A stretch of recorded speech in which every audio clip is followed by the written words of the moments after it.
मुनिवर आदिश Patni Gunayatan tasty प्रश्न कर रहे हैं। गुरुवर, दिल से प्रशंसा, दिमाग से हस्तक्षेप और विवेक से प्रतिक्रिया, ये तीनों बातें हम अपने जीवन में कैसे लाएं जिससे हम स्वयं अपने एवं दूसरे के जीवन का मार्ग प्रशस्त कर सकें। दिल से प्रशंसा, दिमाग से हस्तक्षेप और विवेक से प्रतिक्रिया। देखिए, सबसे पहले तो मैं आशीर्वाद दूंगा आदिश और उनकी माता जी को। बहुत उत्तम भावना उन्होंने भाई है, गुणायतन से जुड़कर और आगे बढ़ने की भावना। मैं तो सभी लोगों से कहूँगा, जो लोग गुणायतन से जुड़े हैं वे जुटे, आगे बढ़े। जुड़ने के साथ जुटना जरूरी है, क्योंकि गुणायतन एक बहुत बड़ा प्रकल्प है। जिन लोगों ने गुणायतन के स्वरूप को देखा और समझा, वो जानते हैं कि यहाँ अभी कितनी आवश्यकता है। तो मैं सभी लोगों से कहूँगा, सभी भक्तों से कहूँगा, जिन्होंने अपना प्रारंभिक चरण में जो भी योगदान दिया है, जैसे इन्होंने अपनी इच्छा से, और रोज़ ऐसा होता है, लोग अपनी अपनी इच्छा से यहाँ अपने आप को पहले से और आगे बढ़ाने की भावना व्यक्त करते हैं। सबको बेहतर करने का भाव रखना चाहिए, खुद को आगे बढ़ाना चाहिए और औरों को भी आगे बढ़ने की प्रेरणा देना चाहिए। तभी हम इस सपने को साकार करने में समर्थ हो सकेंगे। सबसे बड़ी सवाल आपने पूछा है, दिल से प्रशंसा, दिमाग से हस्तक्षेप और विवेक से प्रतिक्रिया करने की कला कैसे सीखें।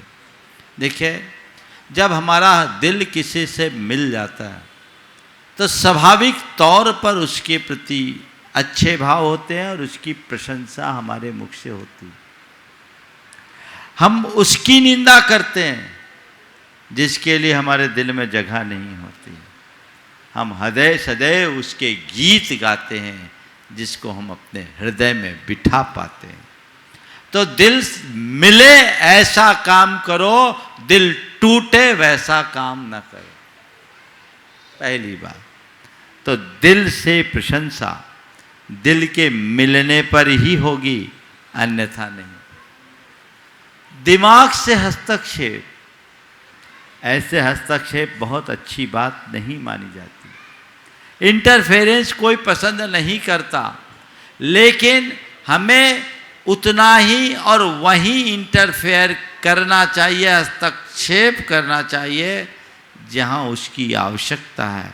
भावनाओं में बहकर जो छोटी छोटी बातों में हस्तक्षेप करते हैं, वो अपना जीवन और सामने वाले का जीवन बर्बाद कर देते हैं, अपने संबंधों को बिगाड़ देते हैं। उनकी रोज़ किसी न किसी से किटर पिटर होते रहती है, किसी न किसी से क्या, जिस चाहे से उसकी स्टेशन फंस जाती है। हस्तक्षेप कम हो, हस्तक्षेप की जरूरत ही नहीं हो, हस्तक्षेप होना ही नहीं चाहिए। जहां जरूरी है वहां दिमाग से हस्तक्षेप, अर्थात जितना आवश्यक है, जिस वेग से आवश्यक और अपेक्षित है, उतना और उसी वेग से हस्तक्षेप हो, अधिक न हो। और विवेक से प्रतिक्रिया, अगर आपका विवेक जागृत होगा, आपको औचित्य का बोध होगा, आपकी प्रतिक्रिया नियमता अच्छी और संयत होगी। तो विवेक मूलक प्रतिक्रिया सदैव होनी चाहिए। विवेक को जागृत रखने के लिए क्या करें? अपने आपने जो भी प्रतिक्रियाएं व्यक्त की, रोजमर्रा के जीवन में एक प्रयोग करिए। शाम सोने से पहले अपने सुबह से शाम तक की सारी बातों को रिकॉल करिए। देखिए, मैंने कौन कौन सी कैसी कैसी प्रतिक्रिया की और कहाँ कहाँ मेरी नकारात्मक प्रतिक्रियाएं हुई।